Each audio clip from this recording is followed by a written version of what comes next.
TV 46 Malenadu ವಾರ್ತೆಗಳು. ನಾನು ಮೇಘನಾ ಲೋಕೇಶ್.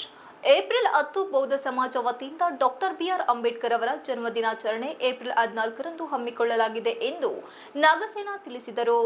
ಗುರುವಾರ ಸುದ್ದಿಗೋಷ್ಠಿಯಲ್ಲಿ ಮಾತನಾಡಿದ ಅವರು, ಹೇಮಾವತಿ ಪ್ರತಿಮೆಯಿಂದ ಮೆರವಣಿಗೆಯ ಮೂಲಕ ಮಿನಿ ವಿಧಾನಸೌಧದ ಬಳಿ ಬಂದು ಅಂಬೇಡ್ಕರ್ ಪ್ರತಿಮೆಗೆ ಬೌದ್ಧ ಧರ್ಮದ ಪ್ರಕಾರ ಪೂಜೆ ಪ್ರಾರ್ಥನೆ ಸಲ್ಲಿಸಿ ಮಾಲಾರ್ಪಣೆ ಮಾಡಲಾಗುವುದು. ಈ ಕಾರ್ಯಕ್ರಮಕ್ಕೆ ಸಮಸ್ತ ಬೌದ್ಧ ಧರ್ಮದ ಬಂಧುಗಳು, ಅಂಬೇಡ್ಕರ್ ಅನುಯಾಯಿಗಳು ಹೆಚ್ಚಿನ ಸಂಖ್ಯೆಯಲ್ಲಿ ಭಾಗವಹಿಸಿ ಕಾರ್ಯಕ್ರಮವನ್ನು ಯಶಸ್ವಿಗೊಳಿಸುವಂತೆ ಕೋರಿದರು.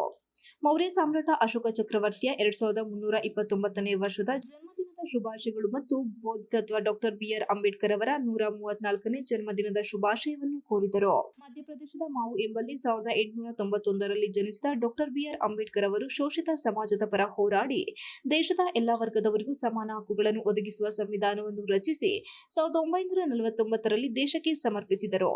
ಈ ಸಂವಿಧಾನವು 1950ರ ಜನವರಿ 26ರಂದು ಜಾರಿಗೆ ಬಂತು. ಅವರು 1956ರ ಅಕ್ಟೋಬರ್ 14ರಂದು ಮಹಾರಾಷ್ಟ್ರದ ನಾಗಪುರದಲ್ಲಿ ದೀಕ್ಷಾ ಭೂಮಿಯಲ್ಲಿ 5 ಲಕ್ಷ ಜನರೊಂದಿಗೆ ಬೌದ್ಧ ಧರ್ಮದ ದೀಕ್ಷೆ ಪಡೆದರು. ಅವರು ತೋರಿಸಿದ ಧಮ್ಮದ ಹಾದಿಯಲ್ಲಿ ಸಾಗುವುದು ಇಂದು ಭಾರತೀಯ ಶೋಷಿತ ಸಮಾಜದ ಜವಾಬ್ದಾರಿ ಎಂದು ವಿವರಿಸಿದರು.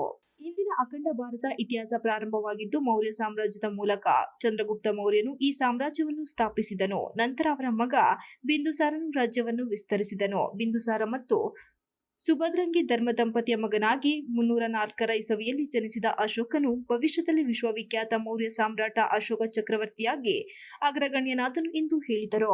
ಅಶೋಕನು ರಾಜ್ಯ ವಿಸ್ತಾರವನ್ನು ನಡೆಸಿದ ಜೊತೆಗೆ ಜನರ ಸುಖಕ್ಕಾಗಿ ಧಮ್ಮದ ಮಾರ್ಗದಲ್ಲಿ ಕಲ್ಯಾಣ ರಾಜ್ಯವೊಂದನ್ನು ನಿರ್ಮಿಸಿದನು. ದೇಶಾದ್ಯಂತ 84,000 ಬೌದ್ಧ ಸೂಕ್ತ ವಿಹಾರಗಳನ್ನು ನಿರ್ಮಿಸಿ ಧರ್ಮದ ಪ್ರಸಾರಕ್ಕೆ ಪಟ್ಟನು. ಅವನು ತನ್ನ ಮಕ್ಕಳಾದ ಮಹೇಂದ್ರ ಮತ್ತು ಸಂಘಮಿತ್ರಯರನ್ನು ಧರ್ಮದ ಪ್ರಸಾರಕ್ಕಾಗಿ ಶ್ರೀಲಂಕಾ, ಬರ್ಮಾ ಮತ್ತು ಇತರ ದೇಶಗಳಿಗೆ ಕಳುಹಿಸಿದನು. ಇಂದು ಭಾರತ ಸೇರಿದಂತೆ 26 ರಾಷ್ಟ್ರಗಳಲ್ಲಿ ಬೌದ್ಧ ಧರ್ಮ ಪ್ರಚಲಿತವಾಗಿದೆ ಎಂದು ಹೇಳಿದರು.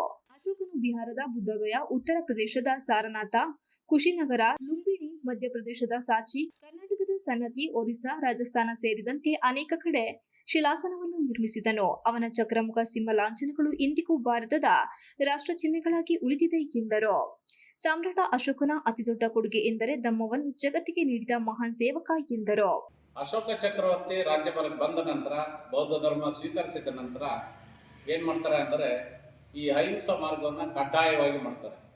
ಯಾರು ಪ್ರಾಣಿ ಬಲಿ ಮಾಡಬಾರದು ಅಂತ. ಆವಾಗ ಯಜ್ಞ ಯಾಗಕ್ಕೆ ಒಂದು ಸ್ವಲ್ಪ ತೊಂದರೆ ಆಯಿತು. ಆವಾಗಿಂದ ನಮ್ಮ ಭಾರತ ದೇಶದಲ್ಲಿ ಅಹಿಂಸಾ ಪದ್ಧತಿಯನ್ನು ಆಚರಣೆ ಮಾಡೋಕ್ಕೆ ಹೋದರು. ಆವಾಗ ವೆಜ್, ನಾನ್ ವೆಜ್ ಈ ರೀತಿ ಸಂಪ್ರದಾಯ ಬೆಳೀತಾ ಬಂತು. ಈ ಇದರಲ್ಲಿ ಅಶೋಕ ಚಕ್ರವರ್ತಿಯವರು ತಮ್ಮ ಪ್ರಚಾರಕ್ಕಾಗಿ, ಧಮ್ಮ ಪ್ರಚಾರಕ್ಕಾಗಿ ತನ್ನ ಮಕ್ಕಳನ್ನೇ ಮತ್ತೆ ಅವ್ರು ಏನು ಮಾಡ್ತಾರೆ, ಕಳಿಸ್ತಾರೆ.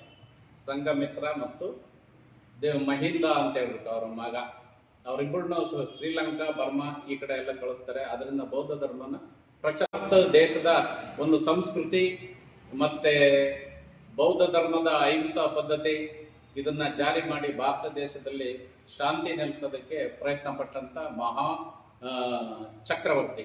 ಅದಕ್ಕೆ ದೇವನಾಮ ಪ್ರಿಯ ಅಶೋಕ ಚಕ್ರವರ್ತಿ ಅಂತಲೂ ಸಹ ಹೇಳ್ತಾರೆ ಅವರಿಗೆ. ಅದರಿಂದ ಇಂಥ ಒಂದು ಮಹಾರಾಜನ್ನ ನಾವು ನೆನೆದಲೇ ನಾವು ವಂಚಿತರಾಗಿದ್ದೀವಿ.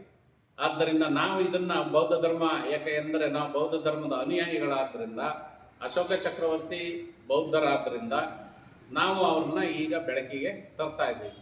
ಅದರಿಂದ ಅವರ ಜನ್ಮದಿನ ಆಚರಣೆಯನ್ನು ನಾವು ಇವತ್ತು ಮಾಡ್ತಾ ಇದ್ದೀವಿ. ಮತ್ತು ಅವರ ಅನುಯಾಯಿಗಳು ಮತ್ತು ನಾಗರಿಕ ಸಮಾಜಕ್ಕೆ ಎಲ್ಲರಿಗೂ ಕೂಡ ನಾವು ಏಪ್ರಿಲ್ 14ರಂದು ನಾವು ಕಾರ್ಯಕ್ರಮ ಇರೋದ್ರಿಂದ ಅವರಿಗೆ ಹೇಮಾವತಿ ಪ್ರತಿಮೆಯಿಂದ ಮಿನಿ ವಿಧಾನಸೌಧದ ಹತ್ತಿರ ಬಾಬಾ ಸಾಹೇಬ್ ಪ್ರತಿಮೆ ಇರೋದ್ರವರೆಗೂ ಸ್ಟ್ಯಾಚ್ಯೂ ಇರೋದ್ರಿಂದ ಅಲ್ಲಿ ನಾವು ಆ ಬೌದ್ಧ ವಿಧಿವಿಧಾನಗಳ ಪ್ರಕಾರ ಪಾದಯಾತ್ರೆಗಳನ್ನು ಮಾಡಿ ಪಂಚಶೀಲ ಪಾದಯಾತ್ರೆಯೊಂದಿಗೆ ಅವರಿಗೆ ಗೌರವ ಸಲ್ಲಿಸ್ತಕ್ಕಂಥ ಕೆಲಸವನ್ನು ಮಾಡ್ತಾ ಇದ್ದೀವಿ. ಹಾಗಾಗಿ ಎಲ್ಲರೂ ಕೂಡ ಏನು ಬೌದ್ಧ ಸಮಾಜ, ಅವರ ಅನುಯಾಯಿಗಳು, ಬಾಬಾ ಸಾಹೇಬ್ರ ಒಪ್ಕೊಂಡಿರ್ತಕ್ಕಂಥ ಎಲ್ಲ ಜನರು ಕೂಡ, ಹಾಗೆ ನಾಡಿನ ಎಲ್ಲ ಜನರು ಕೂಡ ಬಾಬಾ ಸಾಹೇಬ್ರ ಆ ಒಂದು ಮಾಲಾರ್ಪಣೆ ಮಾಡೋದ್ರ ಜೊತೆಗೆ ಆ ಕಾರ್ಯಕ್ರಮದ ಜೊತೆಗೆ ಸೇರೋದ್ರ ಜೊತೆಗೆ ಎಲ್ಲರೂ ಕೂಡ ಆ ಕಾರ್ಯಕ್ರಮನ ಯಶಸ್ವಿ ಮಾಡ್ಕೊಳ್ಬೇಕು ಅಂತೇಳಿ ಅವ್ರಿಗೆ ಎಲ್ಲರಿಗೂ ಕೂಡ ಶುಭಾಶಯ ಕೊಡ್ತಾ ಇದ್ದೀನಿ. ಈ ಸಂದರ್ಭದಲ್ಲಿ ಬೌದ್ಧ ಉಪಸಾಕರಾದ ಅಮರ್ ಬೈಕೆರೆ, ವೀರಭದ್ರ ಬೈಕೆರೆ, ಶಿವು ಬೈಕೆರೆ, ರಮೇಶ್ ದೊಡ್ಡನಾಗರ ಇದ್ದರು.